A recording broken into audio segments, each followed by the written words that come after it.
to your destiny, God is going to ask you to do things that require great trust. You can't have extra mile obedience if you're not convinced that God is going to take care of you, that He has the favor, the blessings, the funds, the people, the confidence to get you to your purpose. Now, I wonder if I would be standing here if my father had not had extra mile obedience. Had he not done the right thing when it was hard? Had he not proven to God that he could trust Him? I don't know if I would be seeing the blessing and favor on my life. Where will your children be 30 years from now if you will have extra mile obedience? What kind of favor, good breaks, abundance will they see because you did the right thing when it was hard? You could have played it safe, not taken any risk, held on to the hurts, but like this widow, you said, God, I trust you. Doesn't make sense, but I'm going to do it even though I don't understand it. You had extra mile obedience. Get ready. You're going to see extra mile blessings.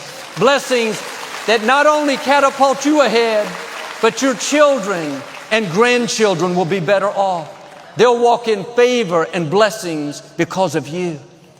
Anytime God asks you to do something hard, that's a sign that something big is in your future.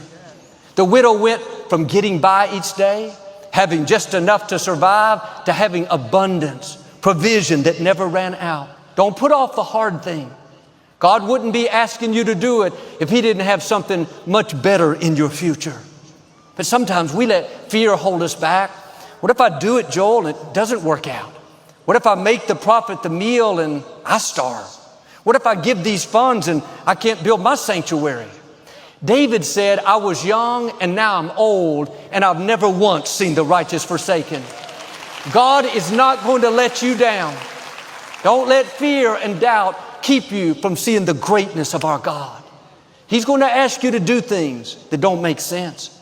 It's because faith has to do with your heart, not necessarily your mind. That's why the scripture says, lean not to your own understanding. If you can figure it out, make it work on paper, you've got it calculated how it can happen, then you don't need faith. But when you're like this widow, you calculate, I have enough flour for one meal. I've made bread my whole life. I'm concluded. We're limited. That's when faith has to kick in. God, if you want me to make the prophet a meal first, you want me to do something I don't understand, I trust you. Doesn't make sense to me, but I realize I'm natural and you're supernatural. You control the universe. You spoke worlds into existence.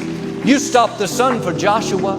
You gave Sarah a baby at 90 years old. You parted the sea for Moses. You opened prison doors for Paul. You brought water out of a rock for the Israelites. I recognize you're Jehovah Jireh, my healer, my deliverer, my promise keeper, my way maker, my miracle worker.